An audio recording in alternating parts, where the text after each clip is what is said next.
I think anyone that lives in the shadow of injustice thinks about how they can change that, but really few people in each generation, there are only a handful of people who really have the bravery and the perseverance and just the grit that it takes to fight back against things. She sees people, and if you value all types of people and have respect for all types of people, then how can you be in the world otherwise and not try to correct injustice when you see it? That's who she is.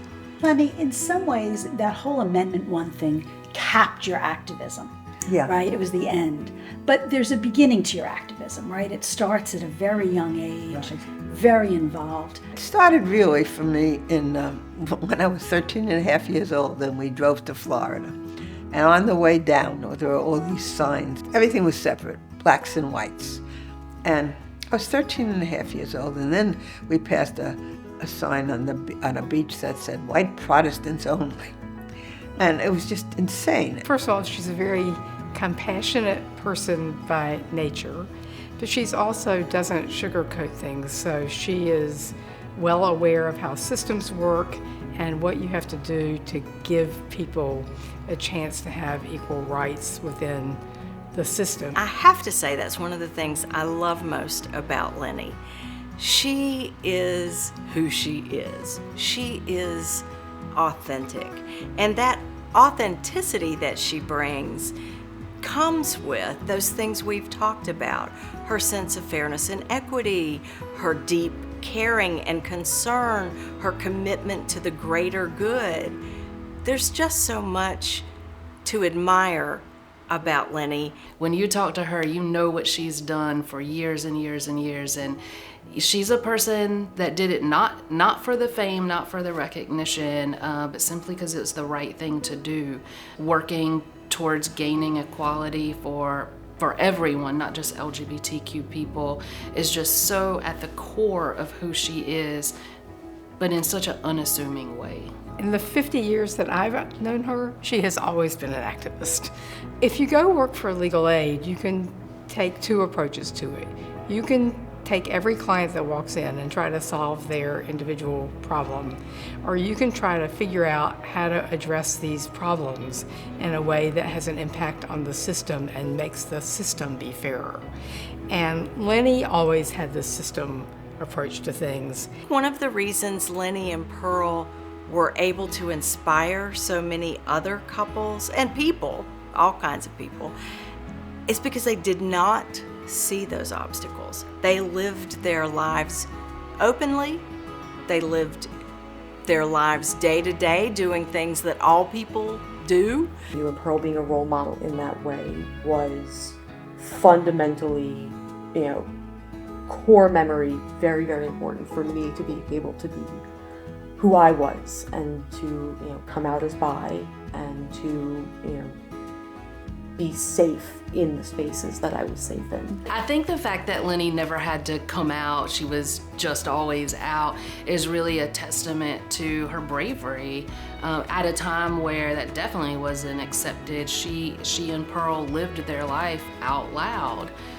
They refused to let people closet them and let people diminish who they were. Well, that was your famous line, right, that you really kind of helped bring you and a lot of other people over the line, was love is love. So there's kind of Lennie, the external warrior, but there's also Lennie, the true, nurturing, loving friend.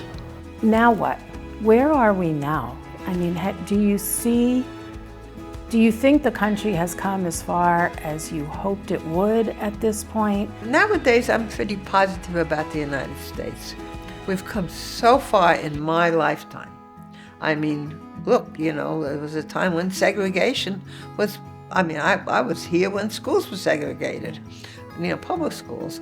And we've changed a lot as a country, and we are, I think, much better. We've done well in general in the world. We still have a ways to go. Things are still not always right. There are a lot of us here to pick up that torch and carry it on. Lennie's done enough fighting. it's time for the rest of us to stand up and carry that legacy on, and we are ready to do that. I am honored and humbled to receive this recognition from NCCJ. I value and I'm grateful for NCCJ's work. In support, my wife and I attended the annual dinners. The 2012 dinner was very important for us. It was there that Rabbi Eli Havivi said he would marry us. I am thankful for the work NCCJ does and for its influence on our lives. We don't go through life without help from others. I have to thank my parents. Both were teachers. I was shocked to learn after college that most women didn't go to work. I participated in the 1963 March on Washington. I marched for women's rights and LGBT rights. I fought for equality, equal pay, and equal access for all. No matter the color of your skin, your sex, or whom you love, we all deserve the same human rights. And those are the things that NCCJ stands for. I'm thankful to accept this award as a lesbian female, able to marry the love of my life, Pearl Berlin. I never imagined our marriage conducted in a conservative synagogue with family and friends around us would happen in our lifetime. For me, fighting for gay marriage and equal rights was simply the right thing to do. In 1971, we moved to North Carolina, thinking I would be hired at UNCG where Pearl had been recruited. But I couldn't work at the same school my partner taught at because I was, quote, too out. This rejection led me to law school. As an attorney with the Legal Aid Society, I fought for the rights of poor people, continuing the battle for equal rights. I found loopholes for LGBT couples, adopting their partners and gaining powers of attorney for each other until gay marriage was legalized. My wife, Pearl Berlin, fought beside me as plaintiffs in the North Carolina lawsuit to legalize gay marriage, and we won. For 20 years after retiring from legal aid, I volunteered for the Volunteer Income Tax Assistance Program, doing 2,000 income tax returns over 20 years for poor working people. Finally, I have to thank my beloved wife, Pearl Berlin of blessed memory, for always supporting me. It was Pearl who convinced me to go to law school.